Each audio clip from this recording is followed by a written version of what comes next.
کو آپ کو اخبارات نظر آتے تھے اور جرنلسٹ نظر آتے تھے کہ سیکنڈ کر رہے ہوتے تھے، لیکن یہ پہلا موقع ہے کہ اتنا کھل کے جو بھارت کا کردار ہے، ان کی پالیسیز ہیں اور انڈیا اور امریکہ کی جو اسٹریٹجک پارٹنرشپ ٹوٹنے کا ذکر ہے اور اس میں کتنا کردار بھارت کا ہے، اس پہ بات کرتے دکھائی دیتے ہیں۔ سب سے پہلے تو آپ کی نظر میں اس کی وجوہات کیا ہیں؟ وہ کیا چیز تھی جس نے اتنا زیادہ ویسٹرن میڈیا کو اس چیز سے خائف کیا ہے؟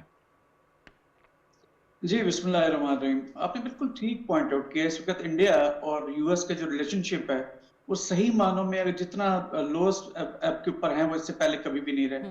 اس کی میں کوئکلی آپ کو 4-5-6 وجوہات بتا دوں جو کہ انٹرنیشنل ریلیشنز کے حساب سے بڑی ویلڈ بھی ہیں۔ سب سے پہلے تو یہ کہ انڈیا کو غیر ضروری طور پر ایک جائنٹ بنا دیا گیا ٹیکنالوجیکلی، پولیٹیکلی، اسٹریٹجیکلی بغض چائنا کے سلسلے کے اندر۔ وہ چائنا کو کاؤنٹر ویٹ کے طور پر کاؤنٹر ویٹ کرنے کے لیے انڈیا کو جو ہے وہ سہارا لیا گیا، اور 25 سال پہلے 2010 میں Indo U S nuclear deal کی گئی، اور اس کے بعد ان کو غیر ضروری طور پر ٹیکنالوجی فراہم کی گئی، اور جو ایکسپورٹ کنٹرول کارٹلز ہیں اسے لیس نیوکلیر سپلائی گروپ، تمام جو میزل ٹیکنالوجی کنٹرول رجیم ہے، وازنار ارینجمنٹ ہے، آسٹریلیا گروپ ہے، جو ٹیکنالوجی کو کنٹرول کرنے کی کارٹلز ہیں اس میں انڈیا کو شامل کیا گیا، اور انڈیا کو ایک ایسا جائنٹ بنا دیا گیا کہ وہ ڈسمسو اور ایروگنٹ جو ہے پوزیشن کے ساتھ دنیا کے ساتھ ڈیل کرتا ہے۔ ون سب سے اس کا جو امیجیٹ ریزنز ہیں وہ آف کورس رشیا سے ڈسکاؤنٹڈ پرائس کے اوپر آئل خریدنا، جو کہ اس کا دنیا وہاں سے رشیا سے نہیں خرید رہی تھی، اور فورن پالیسی میں اپنے آپ کو ایڈجسٹ کرتے رہتے ہیں، لیکن چونکہ ڈسمسو ایروگنٹ اپروچ تھی تو ڈسپائٹ آف دا فیکٹ کہ وہ اپنے آپ کو یو ایس کا لائے انڈیا مانتا تھا، تو اس نے وہاں سے کنٹینیو رکھا کہ جس نے اس کی بنیاد رکھی جو اس وقت ان کے دونوں کے بائیلیٹرل ریلیشن شپ ہے۔ ون سیکنڈلی جو کاؤنٹر ٹیررزم کے حساب سے انڈیا ایک ایسی اسٹیٹ کے طور پر پچھلے 1.5 سال میں ابھر کے آیا جو کہ اسٹیٹ سپانسرنگ ٹیررزم کے بالکل موافق آتا ہے یا اس کے پر فٹ آتا ہے، جس میں ہم کینیڈا اور نیو یارک اور اس میں یو کے اندر، پھر نیچے قطر میں دیکھ لیں، ایران میں دیکھ لیں، اور حالیہ دنوں میں آسٹریلیا کے اندر، ان تمام کے پیچھے را انوالو رہی ہے، اور جو ٹیررزم کے حساب سے دنیا کا موقف رہا ہے اس میں بری طریقے سے انڈیا ایکسپوز ہوا۔ اور آف کورس آپ نے بالکل ٹھیک کہا کہ بی جے پی کی جو فاشسٹ الٹرا فاشسٹ جو گورنمنٹ ہے، اور اس نے جس طرح سے ہندوز کو وہاں پہ سپورٹ کیا ہے، دو کہ وہ سیکولر اسٹیٹ اپنے آپ کو کہلاتی تھی، ان کے چہرے سے وہ نقاب اترا، اور اسپیشلی ابھی 25 دسمبر کے بعد جب وہاں پہ کرسچنز کی عبادت گاہوں کو جلایا گیا تو اس نے مزید جلدی پہ تیل کا کام کیا۔ 3 اب فورتھ کیا ریزن ہے؟ وہ چائنا کو اگر آپ دیکھیں تو انڈیا کی بکس کے یو ایس کی بکس کے اندر وہ ایک قسم کی ڈیفرمنٹ کے اوپر چلا گیا۔ کیوں؟ اس لیے کہ ٹرمپ صاحب نے اتنے جو ہے محاذ کھول لیے ہیں، لائک گرین لینڈ کو دیکھ لیں، یا اس میں غزہ کے اندر دیکھ لیں پوزیشن، یا وینزویلا کو دیکھ لیں، تو آپ ایک قسم کا چائنا نے بھی اپنے آپ کو ملٹریلی اتنے اسٹرینتھن کر لیا ہے کہ ملٹری آپشن اب شاید اس کے اس طرح سے یو ایس کے اسٹریٹجک جو پیج کے اوپر وہ چائنا اس طرح فگر آؤٹ نہیں کر رہا۔ تو لہٰذا جو کوارڈ جس میں کہ جاپان، انڈیا، آسٹریلیا اور یو ایس تھے، تو وہ جو ایشیا پیسیفک کی جو ایک پالیسی بنائی گئی تھی چائنا کو کنٹرول کرنے کے لیے، اس میں انڈیا کا خاطر خواہ ایک رول تھا، تو لہٰذا اس رول میں کیونکہ وہ ڈیفرمنٹ کی طرف چلا گیا، تو لہٰذا اب چائنا کے بغض میں جو پہلے انڈیا کو سپورٹ کی جاتی تھی اب وہ نہیں۔ اسی طریقے سے جو ٹریڈ ٹیرف لگایا گیا اس کے اوپر،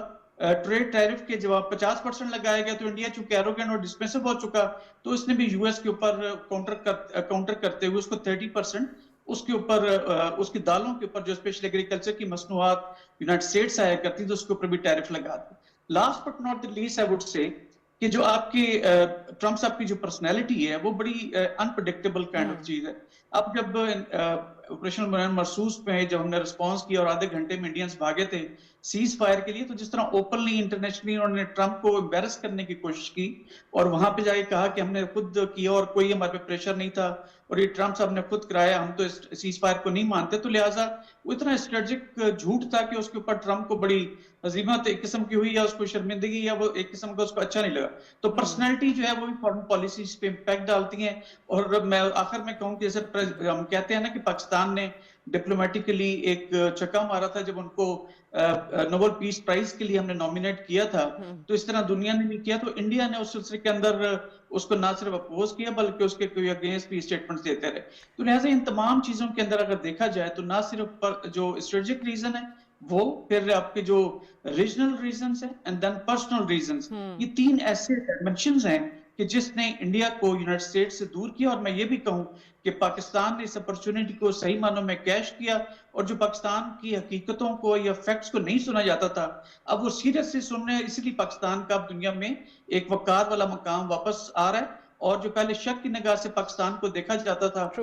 جو بغض انڈیا میں اور بغض چائنا میں جو ہم چائنا کے الائے تھے, تو اب اس کو شک کی نگاہ رش کی نگاہ میں تبدیل ہو گئی ہے. تو لہٰذا it will take some time, but الحمدللہ we are much better off what India was. اور انڈیا اس کا صحیح معنوں میں لوسٹ ایپ کے اوپر ہے, نہ صرف یونائٹڈ اسٹیٹس کے ساتھ ریلیشن شپ میں, بلکہ اپنے ریجن کے اندر جتنے نیبرز ہیں وہ بھی انڈیا کو جو ہے وہ عجیب نظروں سے بالکل صحیح کہہ رہے ہیں. اچھا, یہ یو ایس کی جہاں تک ہم بات کرتے ہیں, ہم یہ بھی دیکھ رہے ہیں کہ باوجود اس کے کہ they invest millions and millions of dollars lobbying firms میں انڈیا کا, ہمیں بہت, یہ آج سے نہیں ہے, یہ بہت عرصے سے وہ لوگ لگے ہوئے ہیں کہ جی ہم لابسٹ کو ہائر کریں, اور اپنے جو وہاں پہ آفیشلز ہیں ان سے ہم دیکھتے ہیں کہ جی کہیں نہ کہیں ان کی ملاقاتیں بھی ہو رہی ہوتی ہیں, اپنا نیریٹو وہ پروموٹ کر رہے ہوتے ہیں, جو کہ آئی تھنک چلیں کسی بھی ملک کی سفارتکاری کے لیے بڑا اہم کردار ادا کرتا ہوگا. لیکن یہ پہلا موقع ہے کہ وہ جو لابنگ فرمز ہیں وہ بھی ان کے لیے کچھ نہیں کر پا رہی ہیں, نہ ان کی ملاقاتیں اس طریقے سے ارینج ہو رہی ہیں جیسے ماضی میں ہو جایا کرتی تھی, اور نہ ہی ان کے موقف کو سنا جا رہا ہے یا مانا جا رہا ہے. سو ایک بہت بڑا جو کنسرن ہے انڈیا کا, وہ ان کا ٹریڈ اگریمنٹ ہے جو وہ حاصل کرنا چاہتا ہے. اب پریزیڈنٹ ٹرمپ جو ہیں وہ اس سے انکار کر چکے ہیں, اس کے لیے بہت زیادہ کہنا چاہیے کہ جی شدت آ گئی ہے ان کی لابنگ کے اندر بھی جو انڈیا کی طرف سے کی جا رہی ہے. تو آپ کو کیا لگتا ہے کہ جب ہم دیکھتے ہیں کہ آلریڈی ایگزسٹنگ ڈیفنس ڈیل کو ایکسٹینڈ کیا گیا, نہ کہ کوئی نئی ڈیفنس ڈیل یو ایس نے کی انڈیا کے ساتھ فور نیکسٹ 10 ایئرز جو ہم دیکھ رہے ہیں, اور ابھی بھی اس میں کوئی خاطر خواہ کوئی ٹینجیبل چیزیں سامنے نہیں آئی ہیں, سو ایسے میں آپ کو لگتا ہے کہ کوئی ٹریڈ ڈیل پاسبل ہے؟ کس طریقے سے انڈیا اس پوزیشن میں آ سکتا ہے, کیونکہ وہ سگنلنگ کرنے کی مسلسل کوشش کر رہا ہے کہ جی ہم برک سے بھی دور ہو گئے ہیں, دیکھیں جی ہم نے چابہار پورٹ بھی بند کر دیا ہے, ہم وہاں پہ بھی انویسٹ نہیں کریں گے. سو آپ کو لگتا ہے کہ یہ تمام چیزیں کر کے وہ امریکہ کو واپس اپنی سائڈ پہ لا سکتے ہیں؟ دیکھیں, فورن پالیسی کے اندر اسٹریٹجک انٹرسٹ پری ڈومیننٹ فیکٹر ہوتے ہیں یا ٹول ہوتا ہے جس کے سامنے رکھتے ہوئے کوئی پالیسی بنائی جاتی ہے, اس میں کوئی دو رائے نہیں ہے. اب اگر آپ اوور آل دیکھیں دنیا کے اندر, تو اس وقت جو یورپین یونین ہے اسپیشلی گرین لینڈ کی وجہ سے وہ یو ایس کے ساتھ ایٹ ٹینجنٹ چلی گئی ہیں. یو ایس نے بھی ان کے اوپر کچھ ٹیرفز کی اناؤنسمنٹ کی ہے, اور یہ خاصی بگڑتی ہوئی صورتحال ہے اکنامیکلی. ایک تو یہ فیکٹر ہے کہ جس میں یو ایس اپنے 1.5 ارب کی آبادی کا جو ملک ہے انڈیا, اس میں سے خاصی بڑی مصنوعات جاتی ہیں, تو وہ نہیں چاہے گا کہ وہ یہ ریلیگیٹ ہو جائیں into favour of European union کہ جو اس وقت اس سے ٹینجنٹ چلی گئی ہیں. تو لہٰذا آل لائکلی ہے کہ شاید وہ اس کے اوپر مزید بات چیت کرے گا, تھوڑا سا پریشر بڑھا کر. لیکن اس وقت اگر آپ دیکھیں تو انڈیا اپنی ملٹری مصنوعات جو ہیں وہ یو ایس سے لینے کے بجائے وہ فرانس اور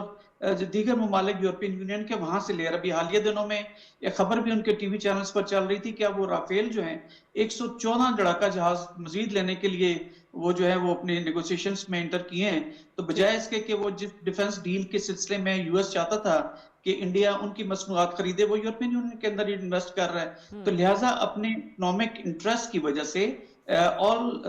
لائکلی چانسز ہیں کہ شاید وہ کچھ نیگوشیٹ کر کے کچھ کوئٹ پرو کو کر کے وہ انڈیا کو اپنے ساتھ ملانے کی کوشش کرے, اس سے پہلے کہ وہ مکمل جو ہے وہ یورپین یونین کے بلاک میں چلے جائے, جو کہ اس وقت پریزیڈنٹ ٹرمپ کی وجہ سے یو ایس کے ساتھ اچھے ریلیشن شپ پہ نہیں ہے. تو لہٰذا میں نہیں سمجھتا کہ بالکل زیرو چانسز ہیں کہ کوئی ٹریڈ ڈیل نہیں ہوگی, ہو سکتی ہے, لیکن کچھ نیگوسیشنز کے بعد کچھ کوئٹ پرو کو کرنے کے بعد, یعنی you scratch my back scratch yours والی بات ہے کہ آپ اسٹریٹجک لیول کے اوپر کچھ لے دے کریں گے تو شاید انٹر کر سکیں, کیونکہ 25 سال سے ان کا معاہدہ چل رہا ہے انڈیا کے ساتھ, تو لہٰذا ایک بلنک آف پین کے ساتھ تو شاید ختم نہ ہو. ٹھیک ہے, لیکن اوبویسلی جیسا آپ کہہ رہے ہیں کہ اس سے پہلے کوشش کی جائے گی کہ مکمل طور پہ ان کی ٹرمز پہ آئیں اور ان کے مطابق وہ تمام چیزیں کریں جو کہ ایک ٹریڈ اگریمنٹ کی طرف لیڈ کرتی ہیں. اگر ہم ریجن کی بات کریں جس کا آپ نے بھی حوالہ دیا, میں بھی انٹرو میں اسی کا ذکر کر رہی تھی, اس پہ بھی ابھی ساؤتھ چائنا مارننگ پوسٹ ہمیں نظر بھی آ رہے ہیں کہ وہ بھی لکھ رہے ہیں, مختلف جو ان کے اینالسٹس ہیں وہ بھی اس پہ بات کر رہے ہیں. سو یہ فرمائیے گا کہ انڈیا کے حوالے سے اس ریجن کے اندر ہمیشہ سب سے پہلی تنقید کیا ہوتی ہے کہ جی اس نے پیسفلی کو ایگزسٹ کرنا نہیں سیکھا, کہ جی ہم اکھنڈ بھارت بنیں گے اور ہم سب سے بڑا ملک ہیں, یہی ان کا ایک المیہ رہا ہے. اب ایسے میں جب خطے کے تمام ممالک دوری اختیار کر رہے ہوں، باقاعدہ طور پہ فورن پالیسی کا حصہ بنا رہے ہوں بھارت سے دوری کو، سو آپ کو کیا لگتا ہے کہ what other options India has at the moment کہ جی اس کی طرف جایا جا سکتا ہے، یا اگر بنگلہ دیش کو واپس اپنی طرف لانا ہے، میانمار کو اپنی طرف لانا ہے، تو پھر کیا کرے گا وہ؟ دیکھیں انڈیا 1947 سے لے کے اب تک جو ایلیمنٹ آف نیشنل پاور میں جو اس کی ڈیموکریسی یا سیکولرزم ہے یا اس کا سائز ہے،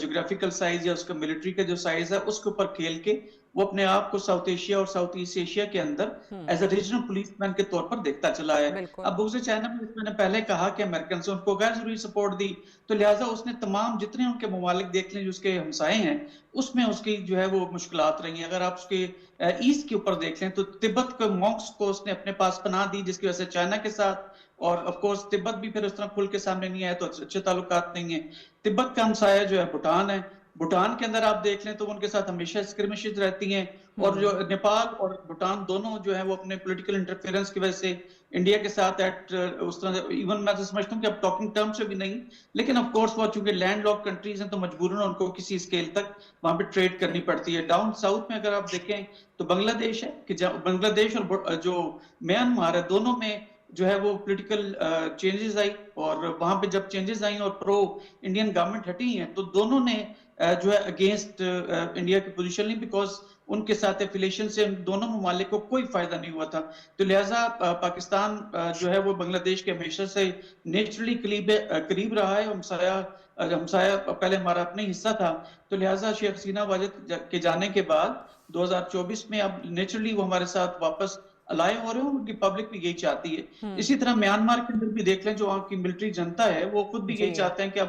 نو مور انڈیا، بلکہ وہ BRI کا حصہ بننا چاہتے ہیں، جس میں کہ ان کی پرل آف ہاربر جو ہے، جس میں میانمار کی پورٹ ہو گئی، نیچے بنگلہ دیش کی، اور پھر سری لنکا کو بھی اسی طرح آپ دیکھ لیں، سری لنکا میں جس طرح سے انہوں نے تامل کو سارا سپورٹ کر رکھا تھا، یہ تمام چیزیں، اور پاکستان کو تو آپ چھوڑ ہی دیں، ہم تو ہمیشہ سے ان کے آنکھ کے اندر شتیر رہے، تو لہٰذا کوئی بھی ملک جو ہے وہ انڈیا کے ساتھ اچھے تعلقات میں نہیں ہے، ڈسپائٹ آف دا فیکٹ کہ اب سے 5 سال پہلے انڈیا نے کہا تھا کہ لک ایسٹ پالیسی یا نیبرز فرسٹ پالیسی اپنی ایک روشناس کرائی تھی، لیکن وہ نیبر فرسٹ کے بجائے وہ نیبر فرسٹ کے اندر جا ضرور رہے تھے، لیکن وہاں گڑبڑ کرنے کے لیے، اپنی اسٹریٹجک انٹرسٹ کو، اپنے آپ کو ریجنل پولیس مین کے طور پہ پیش کرنے کے لیے، تو ان تمام چیزوں کو اگر سامنے رکھا جائے تو میں سمجھتا ہوں کہ اب دنیا نے خاصا، اور اسپیشلی انڈیا کے ہمسایوں نے کافی جو ہے وہ اس پہ جو ہے سبق حاصل کر لی ہے، اور وہ اپنی آپشن کے اوپر جا رہے ہیں، اور چائنا ان سب کی جو ہے سپورٹ میں بھی ہے، اور وہ جو سب چیزیں وہ چائنا انڈیا کی طرف دیکھتے تھے ممالک، اب چائنا ان کا جو ہے وہ داد رسی بھی کر رہا ہے، تو لہٰذا ان تمام چیزوں کو سامنے رکھتے ہوئے میرے خیال میں انڈیا کو ڈسمسو اور ایروگنٹ اپروچ جو ہے اس کو جھٹلانا پڑے گا، دنیا کے ساتھ قدم ملا کے چلانا پڑے گا، اپنے ہمسایوں کے اندر جا کے ٹیررزم کی ایکٹیویٹیز کو روکنا پڑے گا۔ جب تک یہ نہیں کریں گے انڈیا مزید آئسولیشن کا شکار ہوگا، اور کوئی 25-26 کے قریب وہاں پہ علیحدگی پسند تنظیمیں چل رہی ہیں، ان کو مزید زور ملے گا، اور ان ملک ٹوٹنے سے میرے خیال میں کوئی بہت دوری نہیں ہے اگر یہ روش برقرار رہی تو۔ اچھا، اب یہ جتنے ممالک کا اس خطے کے ہم بات کر رہے ہیں جو کہ بھارت سے دور ہو رہے ہیں، کہیں نہ کہیں ہم دیکھتے ہیں کہ جس طرح آپ نے بھی ذکر کیا، اس پہ لکھا بھی جا رہا ہے کہ پاکستان اور چائنا کے قریب ہونا وہ چاہتے ہیں، کیونکہ اوبویسلی ممالک نے اس وقت اپنا مفاد دیکھ رہے ہیں، نہ کہ ایک ملک کے بنائے ہوئے پالیسی پہ یا اس کی ایما پہ فیصلے کرنے ہیں جو کہ ان کے ملک کے بھی یا عوام کے بھی مفاد میں نہ ہوں۔ Having said that, SAARC organisation ایک ہوا کرتی تھی جو ابھی انفیکٹو پڑی ہوئی ہے، جس کو ڈس فنکشنل کرنے میں بھارت کا بھرپور کردار ہے، اور جب سے وہ بھارت نے جو اسلام آباد میں ہونے والا اجلاس تھا اس سے راہ فرار اختیار کیا، اس کے بعد ہم دیکھ رہے ہیں کہ کبھی اس کا ذکر بھی نہیں ہوتا، اور باقی ممالک بھی بالکل ہی اس پہ کوئی خاص کردار ادا نہیں کر رہے۔ اب پاکستان کی طرف سے بھی کہا گیا کہ اگر بنگلہ دیش کی طرف سے خواہش کا اظہار کیا جاتا ہے کہ سارک کے ایک کوئی آلٹرنیٹ ہمارے سامنے آ سکتا ہے، کوئی تنظیم بن سکتی ہے، تو آپ کو لگتا ہے کہ چائنا کی شمولیت کے ساتھ یہ تمام ممالک بھارت کو نکال کے کسی ایسے اتحاد کی طرف جا سکتے ہیں؟ دیکھیں بالکل، سارک جیسے ڈورمنٹ ہوا ہے نا، انڈیا کی جو ایک سیلف پرسیوڈ اور سیلف سینٹرڈ قسم کی پالیسیز کی وجہ سے، آپ پولیٹکس کو لے لیں، ڈیموکریسی کو لے رہے ہیں، اب تو کھیلوں کے اندر بھی جا کے وہ ہاتھ نہیں ملاتے ہیں لوگوں کے ساتھ،